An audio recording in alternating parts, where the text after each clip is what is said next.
We're live. Nick, you're in charge. Run with it. God dang it. Okay. All right. So today we're talking about some stuff that Wait a second. Who are we? What's going on? Oh, hey. Yeah. My name's Nick Kremer. I'm from Driven Leads. And today I have Mark and Ed on the call as well. Ed's from Clicks Geeks. Mark's from Inbound Revenue. And today we're going to talk to you about how to run a PPC agency. So so we've been chatting offline and every week. So I'll tell you this, as this video posts, I know we get a bunch of people viewing it. If there's stuff you want us to cover, let us know in the comments, like comment to Ed in the group. Mark and I see those comments as well, but let us know what you want us to cover. Today, we're going to cover having a master plan or a master account campaign that we use. We work pretty heavily in Google Ads Editor. All three of us do, I think, with building out accounts, not as much auditing for our side, but Google Ads Editor is something that's a great tool that Google didn't mess up.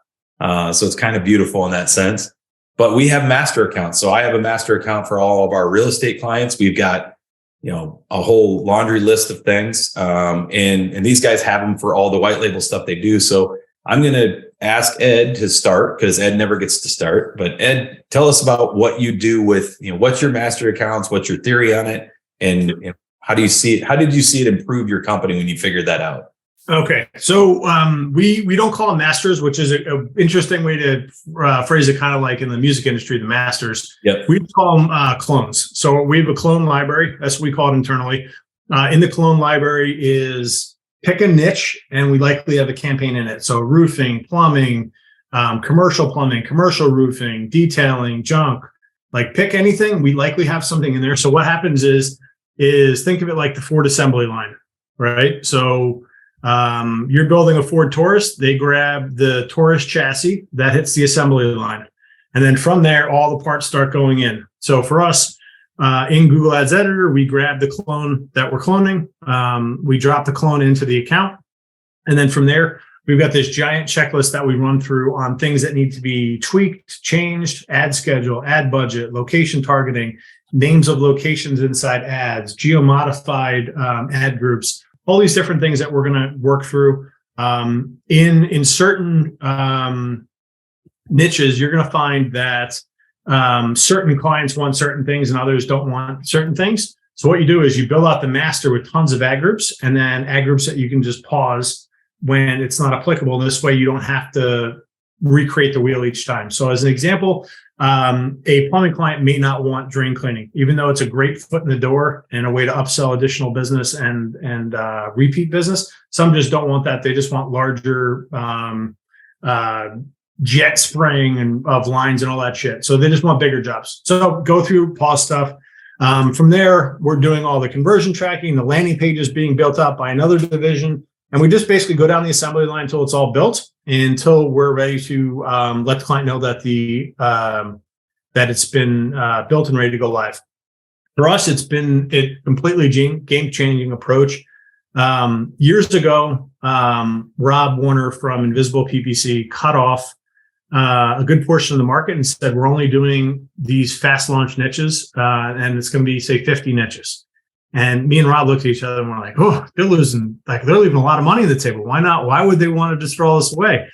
Until a couple of years later, we were in the same position and we're like, fuck this. We're not doing everything custom anymore. Right. Just put people through the assembly line, and we know we've got a good product we can push out the back end.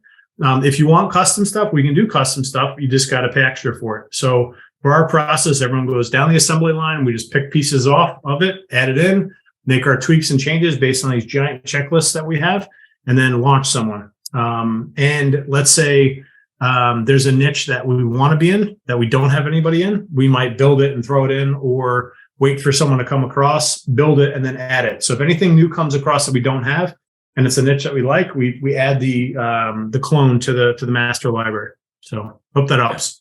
That's great. Yeah, I know. I love that assembly line theory on it. Like what other bells and whistles they have. We do the similar thing. Mark, what do you do with your, what do you call it? So we call it demo, we call it master. What do you call it? Well, internally we call it a house account. And, from a marketing perspective, we call them fast launch niches, fast launch PPC niches. And, we still do custom builds. It was actually, I got to credit Ed because we did everything custom. Like everything was unique keyword research, which we're kicking back to the client, and then unique landing pages and unique everything. And it was just impractical and not beneficial to the client because there's certain times the client needs to have less input into the final product. So we have fast launch niches, and then as Ed noted, it's a dynamic list of niches. So we may add or we may drop some from that. When you find out, I've banged my head against the wall in this niche, I'm going to drop it. And then we have future niches where we think these would be good. If a campaign comes along and we can build it out, then we'll build out that house account for that niche and move it up to our fast launch niches. And the beauty for them, since we do it for both white label and for direct clients, is it just gets you a known good campaign. Our process is pretty much handled online, so you can submit an order for a fast launch on the website. And then you get an intake form, and that intake form provides us with the information we need for the responsive ads and for the landing page. And so we'll take that intake form, and it's just designed to give us all those, 6 to 10 different headlines and descriptions if people fill the intake form in. And it also gives you all the features, benefits, and everything that you need for the landing page. So boom, all that stuff is happening simultaneously. You upload the account, you customize it, of course, to the client. You point it to the landing page. You make sure that you have your call extensions and everything. And then we have a person that literally just does launch. Most of what they do is launches because there's just a bunch of stuff that goes into it. Yep. And you can't be you have to be working on the launch itself when you do it so that you can get everything set up right and what converts, that you got your unbounce email forms going to the right place, and you've got all your conversion tracking, and changed all your site links and everything. So that's sort of our process. We do the custom stuff, but it costs more, or it's literally custom pricing based on what someone needs. So that's how it works, and it's revolutionized things for both us and the clients because you get a known good campaign. Yeah. Some great points in there. I think what you should glean off of this, watching this, is if you don't use Ads Editor, if you don't have a house account, master campaign, demo, template, any of that, if you're in a niche, you're absolutely wasting a ton of time building that out. The other thing to understand is with Ed. Let me throw something in there. When you said having a master, we call it cloning the ace. Yep. Have your best campaign. You could have 5 or 10 that you've built, but one is dominant. Make that with a clone. Yep. Clone the ace and then replicate from there.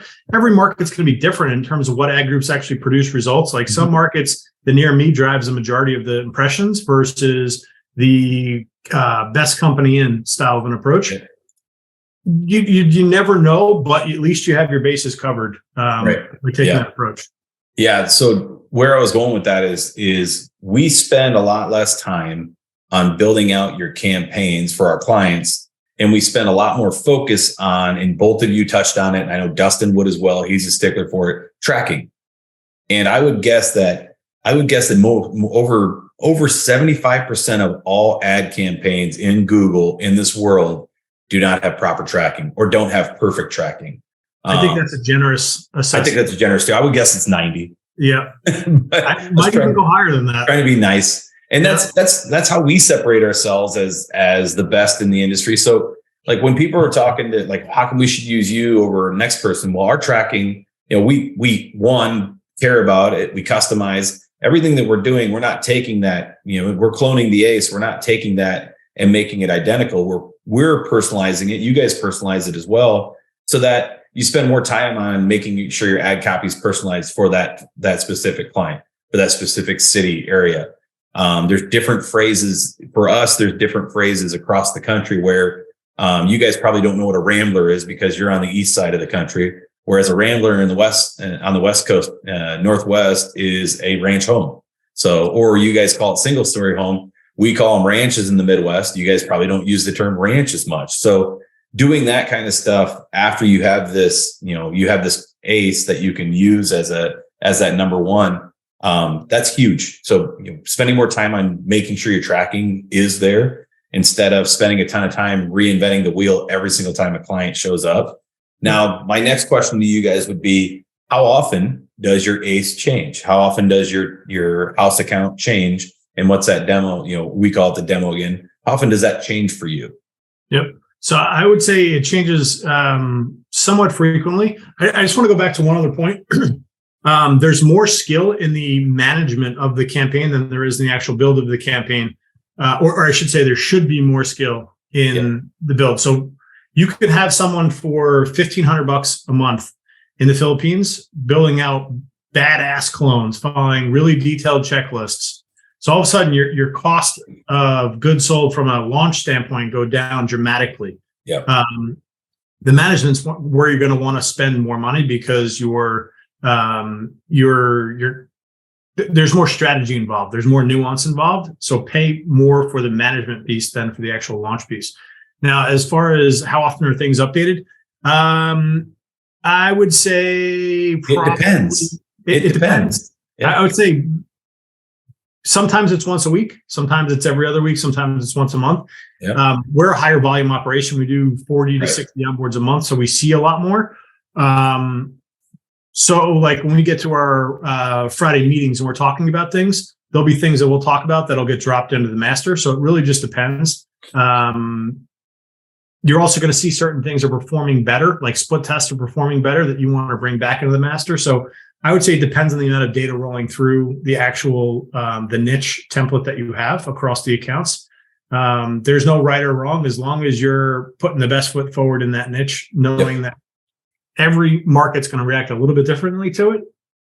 So I would say it depends. Yeah, it always depends. Mark, what about you guys'? My insight on it is that it depends. And I'm a kind of a system guy, and this one baffles me a little bit because what works in one market doesn't work in another market, and you don't want, you want to do no harm to the master or the house. So I don't have a perfect system. It's more of what are we observing? What are we seeing? And this thing never works and this thing often works. But, and we do have some experiments that tend to work more often or better than other in some niches, but it is really hard. There's I like things that have you can just go down the diagram, go down the flow chart and this. It's not that simple, I don't think, with updating your master, your house account, unless it's just this keyword is never converted in any campaign ever, or this ad group sucks. The other thing that we originally built all our house accounts out as single keyword ad groups. Yeah. Which sucked because now with the changes to match type and responsive ads, it's less relevant. So we had to go back and change a lot of them. Rest in peace, Skaggs. Yeah. It sucked. I was friends with Skaggs for so long. Yeah. I mean, you think about, we started using ads editor when it was text ads, and then it was ETAs, and then ETAs are sunsetted. Now it's RSAs, right? So, it changes your ACE, your clone, your house account, your demo has to change with what Google's changing as well. Because if you're popping in accounts, you're going to get a lot of errors, or you're going to have issues where stuff doesn't work anymore.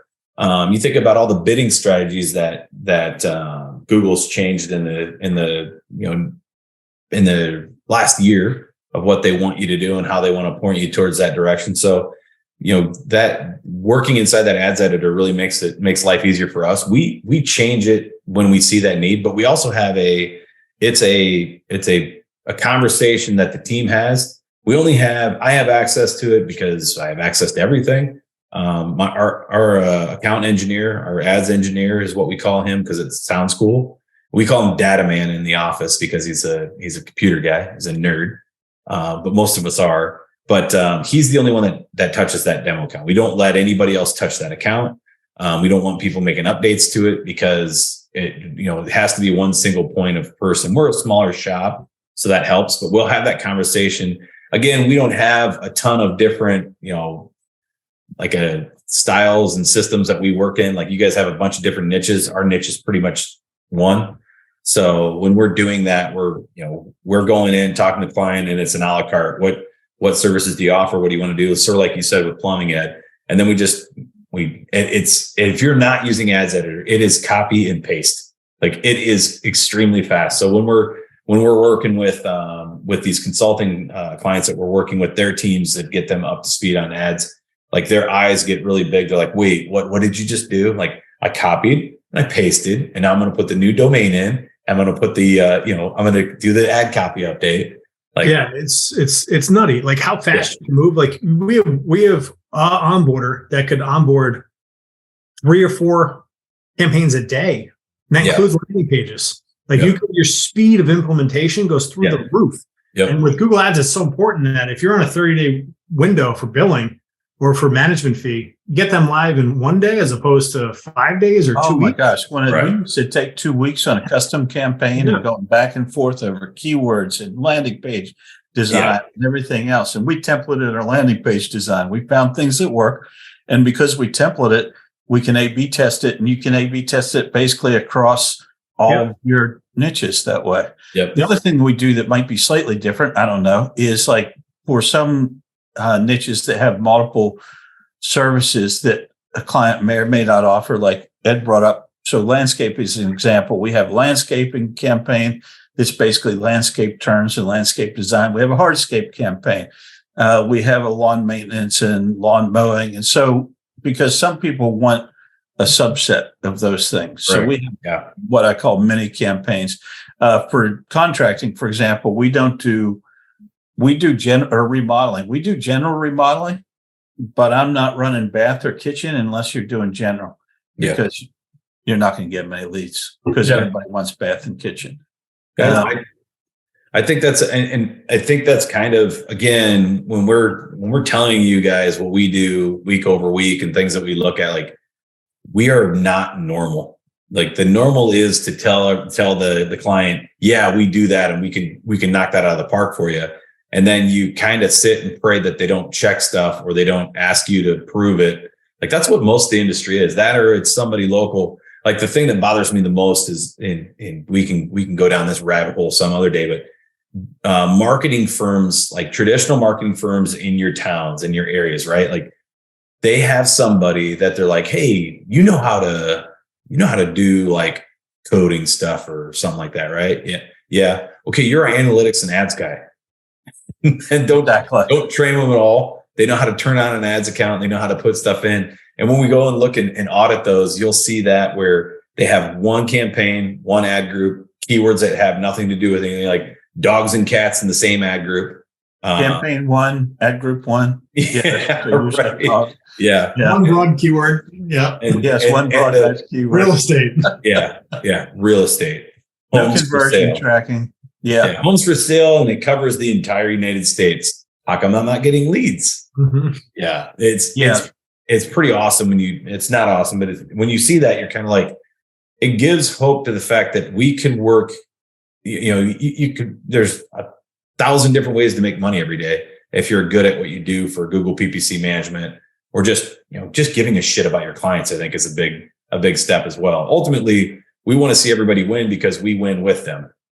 But like just doing a half-assed job for somebody, and I think that also comes with the line of, we also turn away a lot of people because there's some assholes out there we don't want to deal with, right?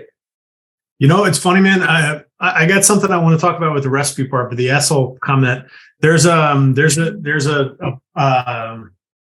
investment group called Permanent Equity that has they're a holding company with a bunch of other individually run businesses, and it's a guy that I follow.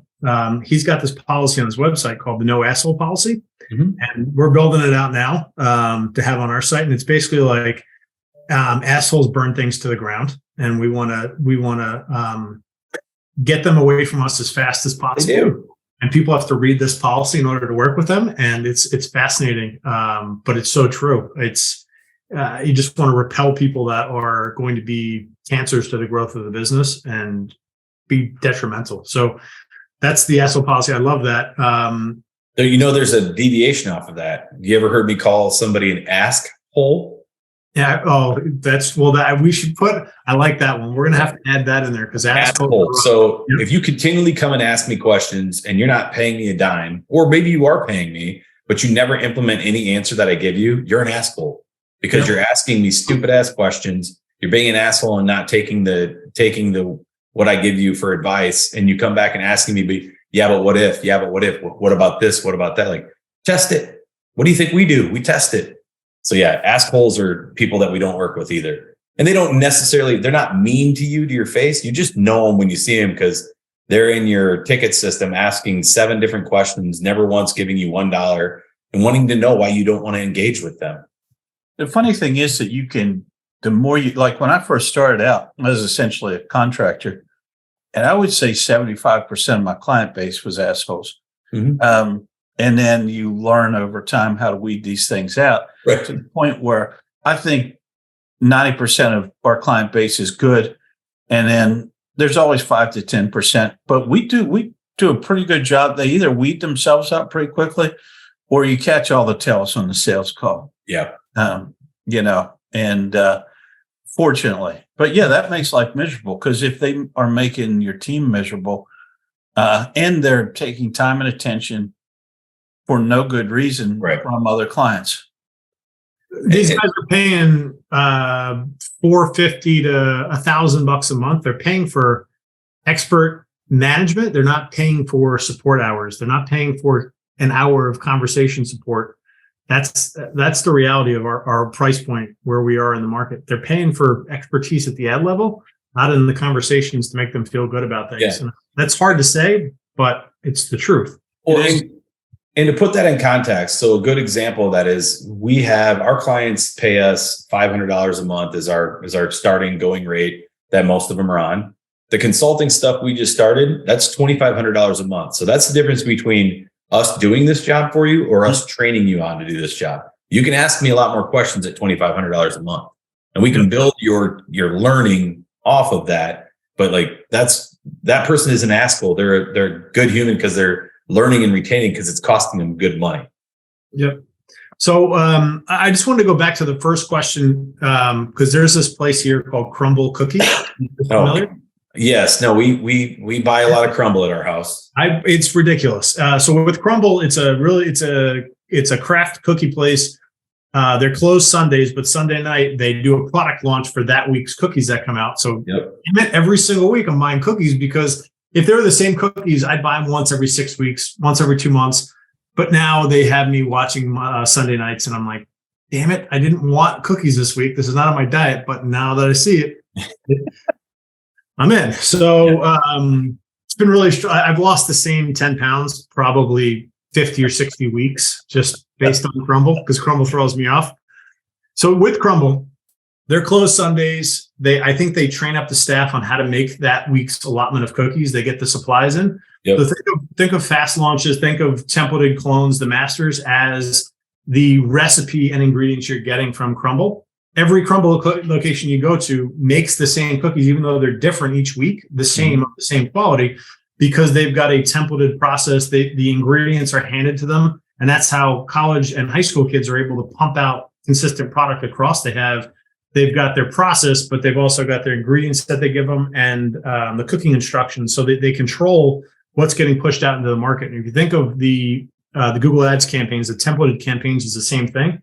I think you might have an aha moment. And the same thing can be run for how you run web design. It could be the same thing for how you run SEO. Same thing for Facebook campaigns. If you're in a niche, the delivery of that service is so much easier than it is being in multiple niches. Learning curve is a lot quicker. Yeah. Well, and like when we talk about, like, I know Justin Brooke talks about this, and Mike Rhodes and Perry Marshall, all the old school and the new school guys.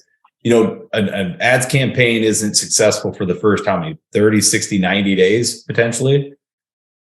It depends. Depends on if you have a niche and you know that niche very well, you're going to get leads at the price point pretty close to what you want pretty quickly. Like, we ramp up within weeks where we want to be, and client happy, we're happy. That's why we do, like, that's where niches work. You guys see the same thing. But if you're going to somebody and having them, custom learn from scratch, those take time. So it also helps you ramp up to get ahead of the curve quickly, or to get to the top of the mountain. If we're doing king of the mountain sort of thing. Oh, that goes to where the cloning the ace. Like we went through. We've been in hundreds of niches since 2015, and we just went, okay, what niches do we actually enjoy working in, and what niches can we deliver fast results for clients that stick for long periods of time because it's working well for them. And that informed what our niche list was more than anything else. So you nailed it. Like certain niches, you're just going to rock right out of the gate. And then other niches are a fucking pain in the ass. Pardon my French. Yeah. They're just tough, and it doesn't make any sense why this market's crushing and this market's not. They're the same campaign, same clone, and then you replicate and it's working well in another market. And you're like, why is this market not working though? And not water damage. I'm talking to you, water damage. You're one of them, okay? Painting. Remodeling. Hey, real estate is a niche that a lot of people hate as well. Yeah, real estate. Yeah, but some niches you hate because of the clients. Not saying we hate realtors. No, I'm okay with that. Because of the client base that comes with that. I'm not going to mention them because I don't want to be that rude to people. But there's some niches that if I see someone in that niche, I'm like, this is just going to be a problem. I'm good. Yep. There's also other nuance. There's also niches that have more that you could do really well in, but require more approval from Google. Locksmith, moving, and garage door are 3 examples of that you have to go through an approval process. Verification. Tweaks to pages. Mm-hmm. And then you go through another set of niches is the pharmaceutical verification with third parties. So like there are niches that we don't operate in that you could do really well in if you have the intestinal fortitude to go through Google's verification process. There's a market for that kind of stuff. You get paid well doing it, but it just doesn't fit our model. It slows down the assembly line, and all of a sudden the Ford Ranger is backing up the 65 Tauruses that we have that should be going. Right. Now support hours are going to that guy to get him live. So we drop him out of the niche list, and that's why. Yeah. So these are all things you're going to find out with reps, and find out niches you like working in, ones you don't. We don't like working in insurance. We don't like working with real estate agents. We don't like working with locksmiths. And like you start going through all these reasons why, and that's totally okay. Pick who you like working with and double down, triple down on that.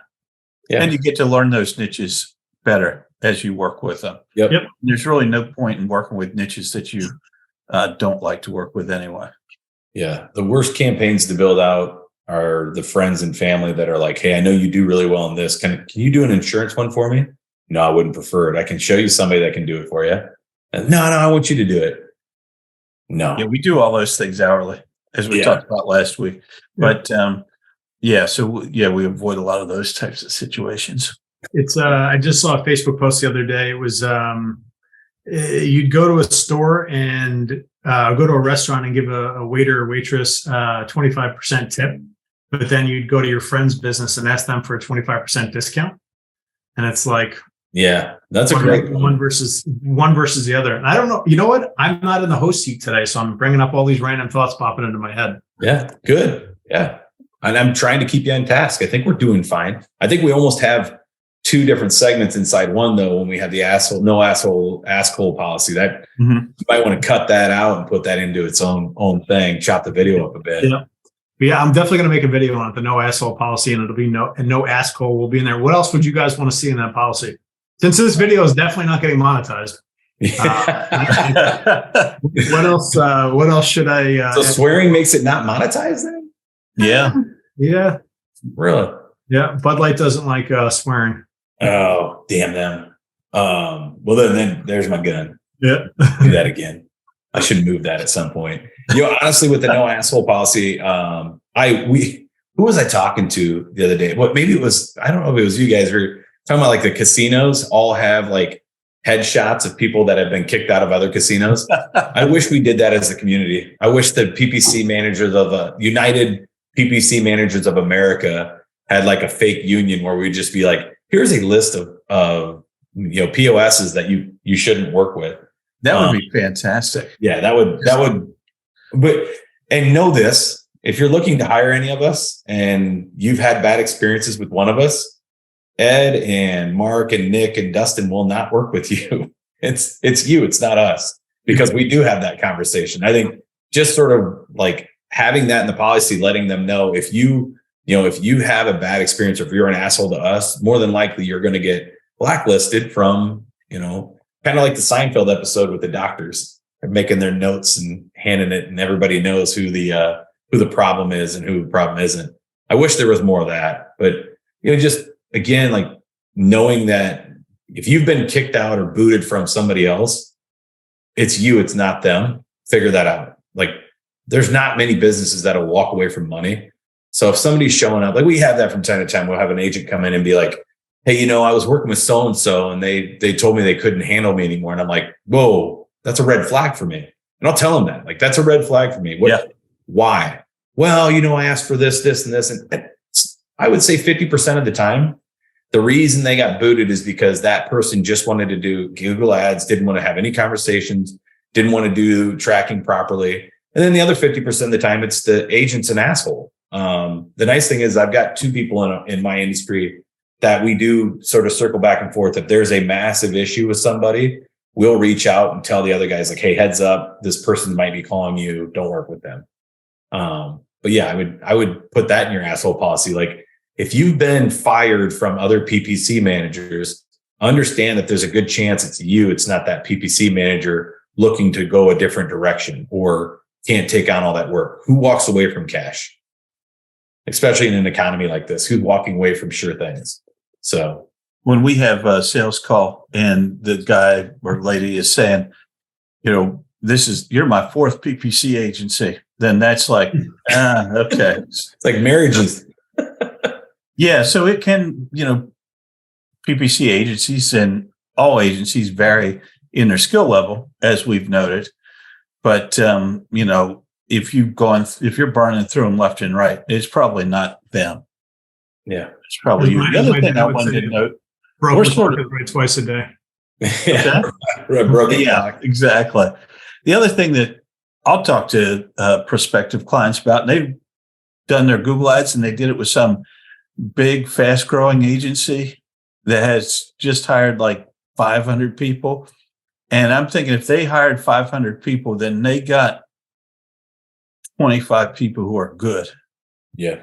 And then they filled chairs with the other 475 people. So you don't know which ones. That's why working with sort of a boutique type of agency, if you like that word, I don't know, can be advantageous. Yeah.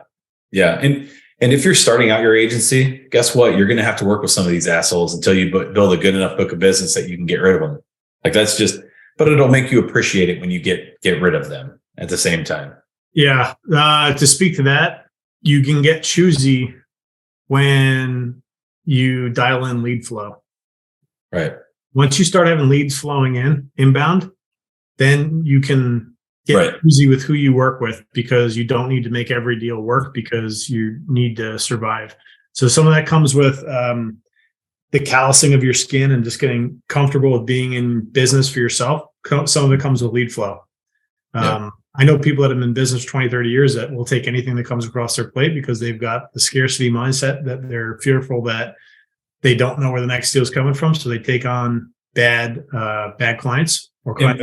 More than likely, they're burning out their employees by doing that because you're showing value in the next dollar over value in the work that you're getting, over the employees that are helping you make those dollars. Yep. Yeah. I'm kind of the guardian of bad clients because I'm doing the sales, but my operations person is next, because if one slips through me, I'll often be like, give them a chance. She's like, I already can tell you after a week, this person's going to be a problem. So sounds like she was raised by a hard ass is what she sounds like. So Justin is our guardian of goodwill, and he gets commissioned. He gets 50% of first month sale. So like total collection first month, he gets 50% of that. So he's got no real incentive to make sure that they are good sticking clients other than he acts like an owner. And wants to see the rising tide as opposed to people dropping off and pissed off in 30 days. So that's one of his strongest, I don't want to say attributes, but he's really strong at kind of weeding through the crazies and the red flags. And Mark, you mentioned a red flag. Like we have a list of the red flags. Nick, actually, both of you guys weren't at the Josh Nelson event. Tony from Long Care. Yes, was talking about the red flags or like the non-negotiables.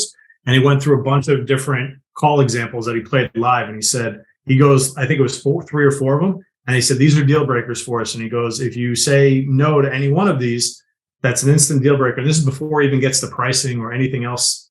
And it's a really interesting approach. That's something we're baking in. Like, hey, you can't touch your campaign. That's something we're saying now. If you touch your campaign, it's a deal breaker. Because now, and touching a campaign is literally just going in and accepting Google's recommendations. Because now we have to go back in and undo all of the mistakes that you just implemented. Next one would be unlinking the account, either accidentally or on purpose. You'd be surprised how many times these guys do it by accident. And Let your cousin log into your account. Yeah. So all these little things that add up that if you're a newer agency, aren't going to know until you've hit a certain number of reps until these things all start to flesh out. But yeah. Yeah, those are all good points. That's why we don't give access to our clients. If they ask if they own it, sure, you can own it.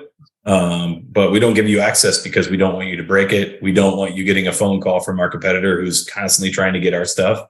We'll say, hey, let me look at your stuff and let me point out what they're doing wrong. Well, we're not doing anything wrong. So, and if they'd like, we could do a Zoom, all 3 of us, or a conference call. And they're like, well, why would we do that? And I go, because I'm going to point out how dumb you are.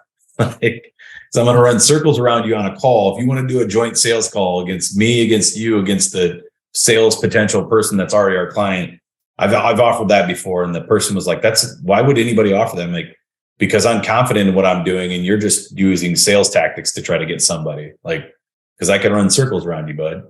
No, it's tough to start out because you're going to have to work with those shitty clients. It's tough it's tough to figure out that balance and making sure that your employees don't hate you for the stuff that you're giving them.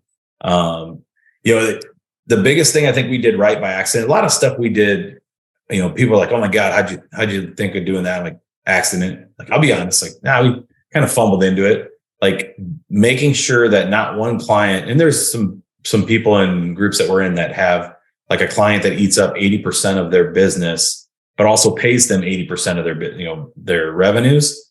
And that's just a huge no-no for all of us in here. Like to have one client pay us. Now we'll have clients that'll pay us more than others, but if you have 150 clients giving you $500 to $1,500 a month, one leaves, that's not that big a deal. One tries to hold you hostage or tells you like, if I leave, it's going to hurt you. Like, no, it won't. It won't at all. So that's one of the beauties of having the smaller dollar clients is that when they walk out, who was it you guys were talking about? I think it had like one massive client. And there's somebody. Yeah, somebody out there. That would scare me. That would scare me very much. And that's part of it is getting enough, I like to think of it as, we're wide, not deep. So, if one walks, they walk. That's what you said. One agency I was talking to that was looking to sell had one client was 50% of the revenue of their monthly recurring revenue. Oh. Another one was 20%. And then the bulk of his clients were the remaining 40%. Like just churning 30 of them. No, that was just smaller dollar amounts for it. Okay. He's like, how much can I get for this? And I was like, honestly, not much. I was like, it's risky as fuck for someone to buy this because, if one of them walks out the door, if one at 10%, that's a big hit, 10% loss. Yeah. Let alone a 50% loss. Like someone would do this on an earnout, 100% earnout. Yeah, you do our owner finance on that. Sure. Yeah. Then you do it. But all right, Mark's got to jump. So Nick, if you want to walk us out here. Yeah, thanks for showing up as usual, guys. We appreciate it. We miss Dustin, but he's in the process of wearing a tank top around the house and packing up stuff, moving. Again, let us know in the comments if you've got stuff you want us to go over or talk about. I think it's awesome that everybody's enjoying these, and have everybody have a great Easter weekend. It's Easter, so if you're celebrating that, enjoy it. Enjoy the spring, and we'll see you next week. See you guys. See you guys.